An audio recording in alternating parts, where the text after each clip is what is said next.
some guitar players struggle not because they don't practice enough, but because their hands don't feel the same every day. Now some days the guitar just feels really easy, everything's working, but there are definitely times where it feels stiff, unfamiliar, even on an instrument you've played for years.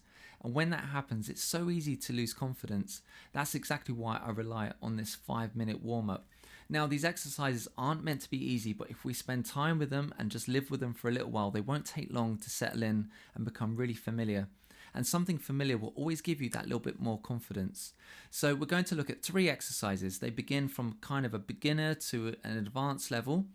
And you don't need to look at all 3. Sometimes I only get a chance to look at one, and that would be my favorite, which is number 3. That lives more towards the end of the video, so make sure you stick around for that.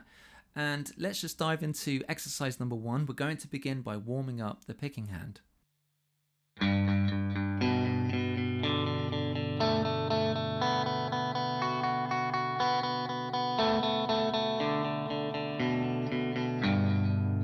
This first exercise is about physically adjusting to the guitar. Different guitars mean different neck shapes, different string spacing, different tension, and both hands need time to adjust.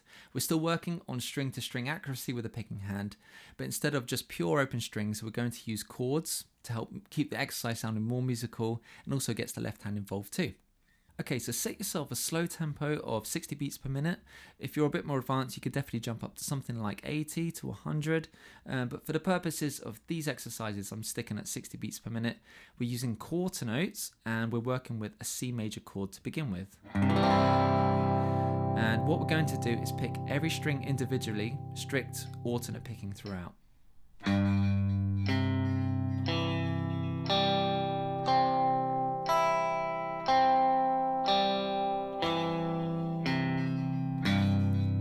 Listen carefully, any note that doesn't ring clean is useful feedback. It's not a mistake, just shows you something that you can work on. And a fret in hand reminder, fingers need to be just behind the fret. On top of the fret, just mutes the note, and if you go too far back, we end up creating buzz. Now this part matters more than anything else. Throughout the entire exercise, we're going to maintain that same picking angle. So as I move across the strings, I'm not going to rotate my wrist like this, but instead I'm going to keep my arm straight all the way from my elbow to my hand. This ensures that we maintain a consistent picking angle, which will give us a more consistent tone, but more importantly, over time, will remove tension and speed barriers. So I would suggest trying this every 2 strings, just dropping that arm. Let's take a C chord. We'll play the E and the A string. I'll drop my arm. Then I'll play the D and G string.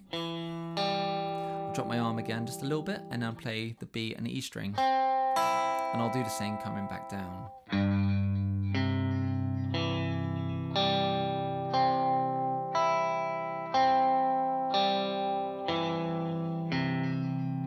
That movement's so subtle you probably can't even see the arm moving, but the whole time I'm keeping that picking angle nice and consistent. Now we're going to increase the rhythmic demand, not tempo. We're going to take a G chord and we're going to play 8th notes, so doubling up on each string.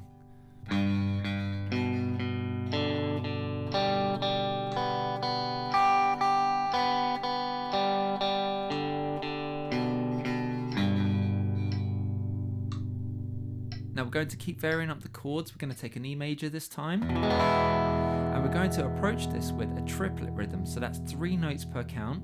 It's a little bit different to the others because we're going to be approaching the E string with a downstroke. So that's a down, up, down. But the next string won't be with a downstroke, it will be with an upstroke. That's because we're trying to maintain a strict alternate picking pattern. So from the low E string we have down, up, down. A string is up, down, up. D string is down, up, down. G string up, down, up. B string down, up, down. Then E string up, down, up. And we do the same, working our way back down.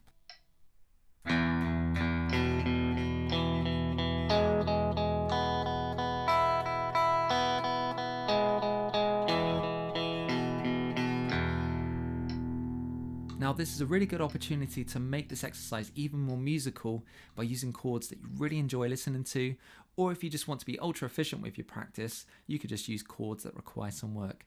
But for me, I'm going to be using this G major 7 at 9. It's one of my favorites at the moment. And we're going to be approaching this final part of the exercise by moving through the strings with 16th notes. That's 4 notes per count.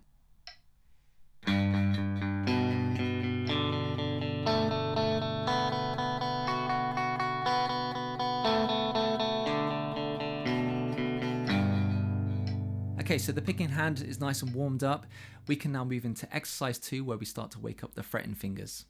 Just jumping in here quickly. Now, you may not need this, but if you're after a bit more support from these videos, I've got tabs and backing tracks on my Patreon page. I'll be uploading some material from previous videos, this one and everything moving forward. It's £3 a month, totally optional, but either way, thank you so much for being here. The link's in the description if you want it. Chromatic exercises aren't the most glamorous of the bunch, but are definitely very honest. They expose tension, weak fingers, and coordination issues very quickly. And that classic 1, 2, 3, 4 exercise that everyone knows.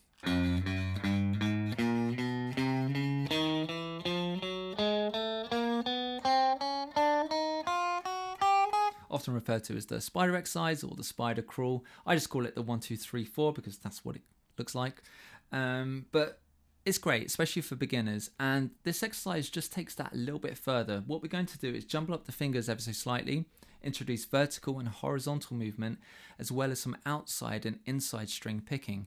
Outside is where we move from one string to the other with the pick on the outside, and inside is where we move from one string to the other, but with the pick on the inside. But overall, this exercise just forces real coordination, which is much closer to real playing. And in addition to all of this, this exercise is fantastic for stamina building too. And just remember, we're using strict alternate picking throughout. Okay, so we begin on the low E string, playing frets 1 to 4. We then play fret 1 on the A string. Back to the low E to play frets 2 to 4. A string, frets 1 to 2. Low E string, frets 3 to 4. A string, frets 1 to 3. Low E string, fret 4. And then lastly, frets 1 to 4 on the A string. It's at this point here we then shift with the little finger up to fret 5 and then descend down to fret 2. And we make one final shift with that first finger up to fret 3. Okay, so that's the full pattern. Let's hear it one more time, nice and slow.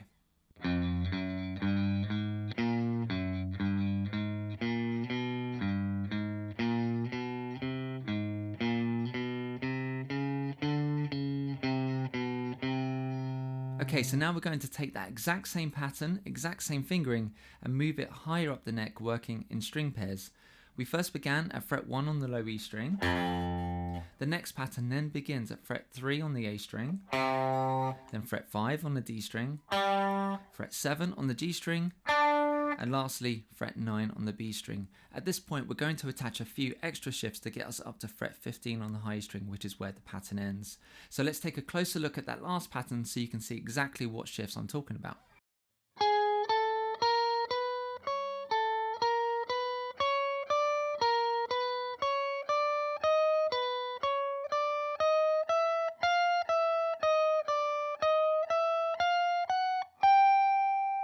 So we've made it to the top of the exercise, and what we're going to do now is take that pattern and play it in reverse order, heading back down the neck until we get to fret number 1.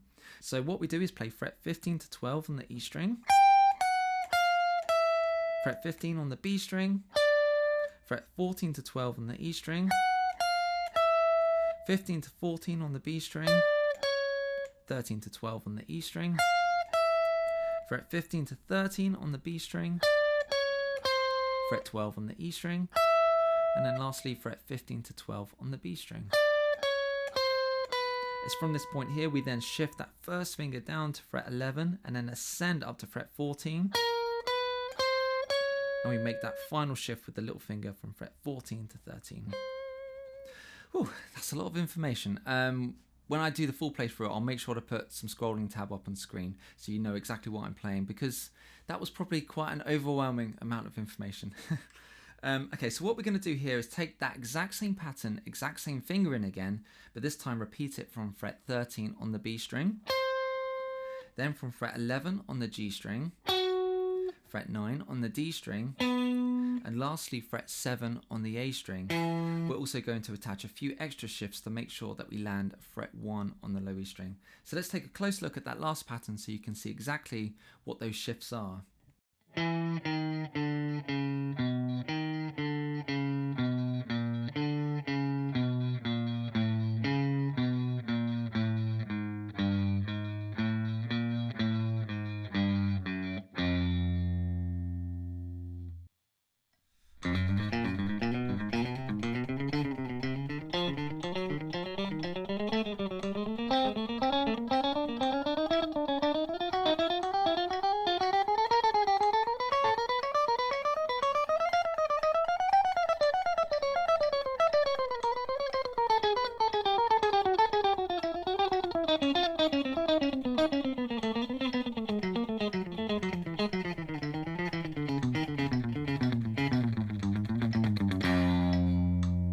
We're now going to move on to exercise 3 and finish with something that actually sounds like music.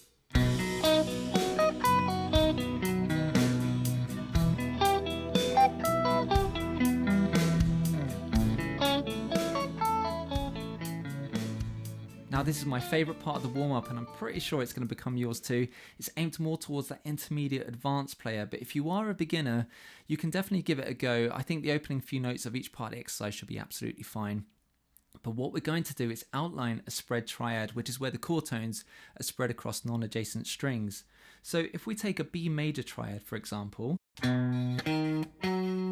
have the root, third, and fifth. And what we're going to do is displace that third up an octave. So we end up with root, fifth, third. Now that wide interval sounds absolutely lovely, but definitely hides a lot of technical work, which is why it's a great addition for this exercise. Okay, so what we're doing, we're starting in the key of B major, and we play a spread triad across 2 octaves. And as we get to the top, we then descend down a regular major arpeggio.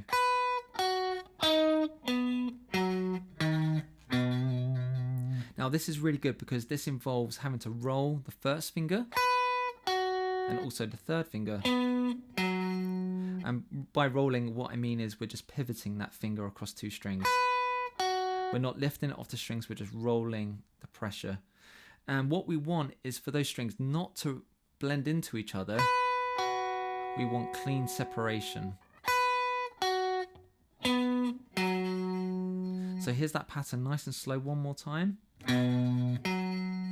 Sorry, again, one more time, we're using strict alternate picking throughout.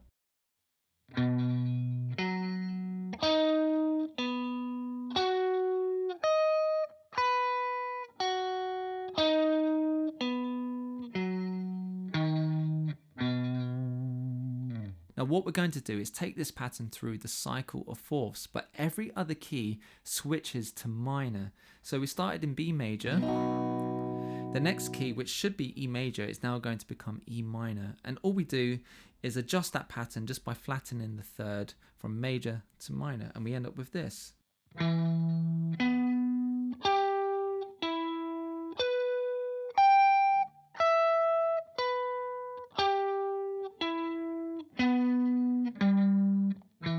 This is great because we get to work on major, minor, arpeggios and spread triads.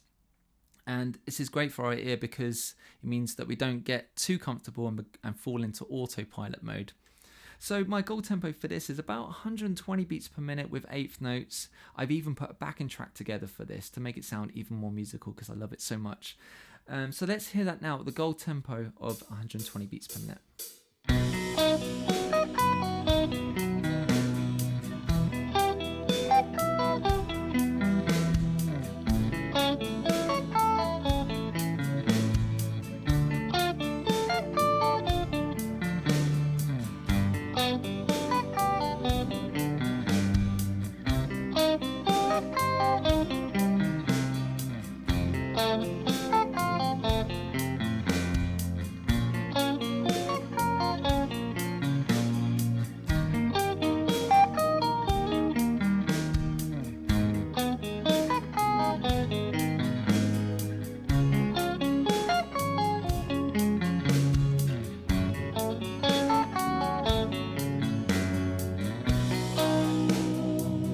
I really love this 5-minute warm-up. I think it's absolutely key in keeping my playing nice and consistent.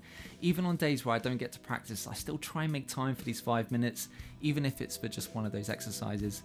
Now let me know in the comments below if you get to try it out before a session and notice a positive change in the way your hands feel. But until next time, have fun practicing, and I'll see you soon.